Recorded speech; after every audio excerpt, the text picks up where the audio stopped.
Welcome to Bouncy Jelly Gaming, BJG for short. And yes, man, today, as you guys can see, I have another Black Ops 4 gameplay. I have some Black Ops 4 zombies.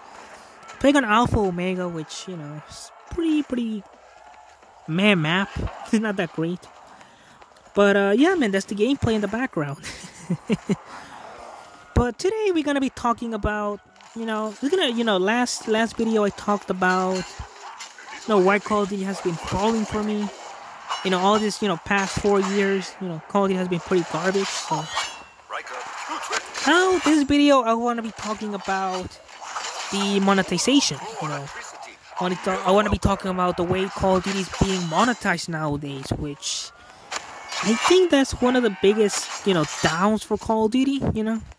Another big down because, if you guys don't think about it, the good old, Black Ops 2 games, Call of Duty games, Black Ops 2, Black Ops 1, those games were not monetized, Black Ops 2 was barely monetized. Like, it did have some, skin packs or whatever, but, it wasn't super monetized like as it is nowadays. Because nowadays, man, the monetization in Call of Duty is ridiculous, man. It is so much. It feels like you're in a freaking market, It's crazy, man. Like, the monetization is pretty stupid, man. Like, it's just Call of Duty has been trying to make as much money, Activision, they're trying to make as much money as possible. They're trying to fill their pockets. But the thing that's dumb is that they don't even need to monetize their game that hard, They already have, they probably have more than enough money when it comes to revenue, Activision, it's ridiculous, man. I'm really sure they have more than enough. Like, they have enough to, to support their servers. They have enough to, to pay their employees. They have enough, man. I know they do. This is those CEOs that want more money. Like EA, EA, you guys don't remember EA? Whew. Those days of EA, oh, they were so dark. But, yeah, man, but monetization, Call of Duty has been monetized ever since, well, the first Call of Duty game that got pretty heavily monetized, was Advanced Warfare. And, Advanced Warfare, I remember when Advanced Warfare came out, a couple of years ago. That game didn't have any supply drops, I think.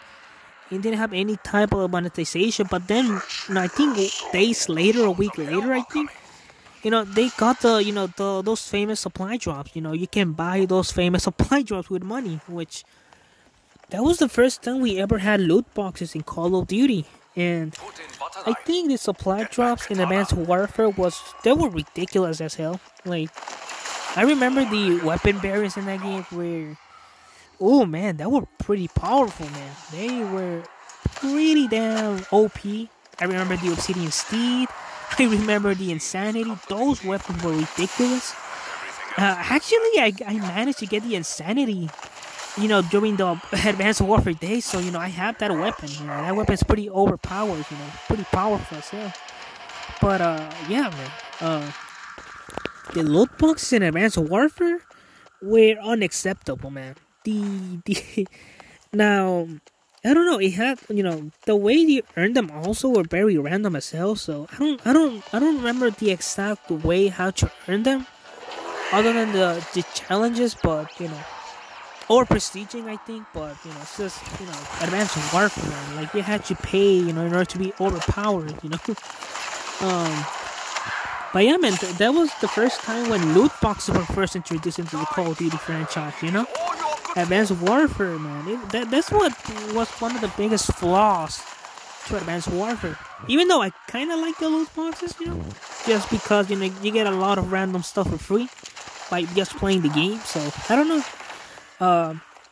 Now let's talk about Black Ops 3. Now, Black Ops 3 was the game where the supply drops, where the loot boxes were even worse. Like, to me, I think Black Ops 3 did it worse than Advanced Warfare because they put you know, completely brand new weapons. You know, you guys don't remember they added so many weapons into Black Ops 3, but all those weapons were locked into, into the damn supply drop. They were locked, either under a paywall or, you just get them randomly, by playing the game, which, I think I only got like two DLC weapons in Black Ops 3.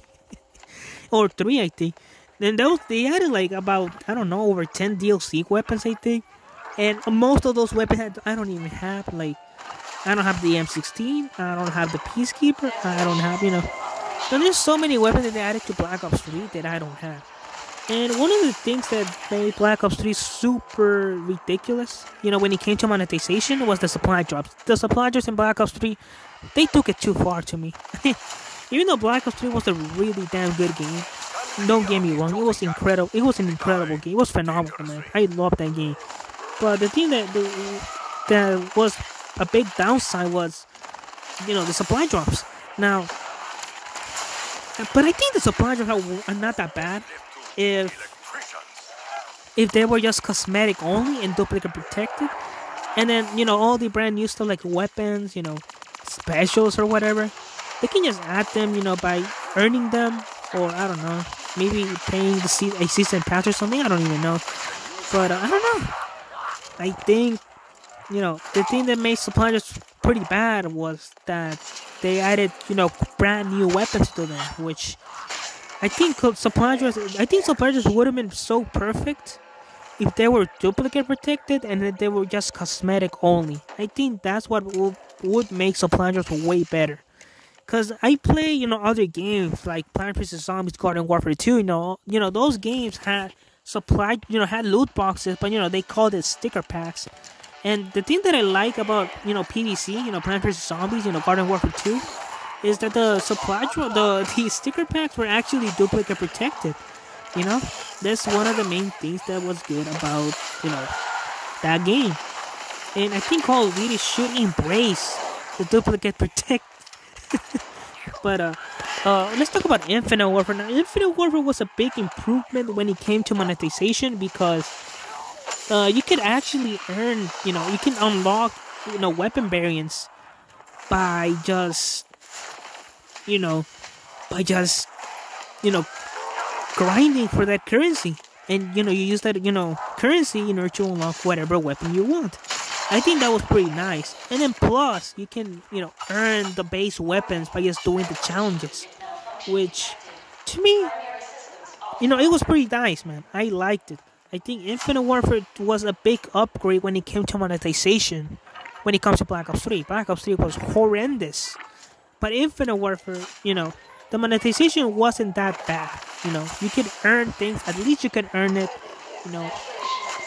I'd rather have the base weapons, other than even though Infinite Warfare did have a lot of weapon variants, but at least the base weapons did a lot of work. The base, new weapons did a lot of work. Now let's talk about World War II. World War II. That's probably the most friendly loot, supply drop Call of Duty game we ever had. Because at that game, you could actually earn stuff, by doing challenges. There was so many. They added so much into World War II. Like, they added challenges. They added the seasonal, where you can unlock anything from the system by just using the currency. Earning supply drops by, doing challenges, all this stuff. World War II did pretty good, man. I think World War II is probably one of the most friendly, supply drop Call of Duty games.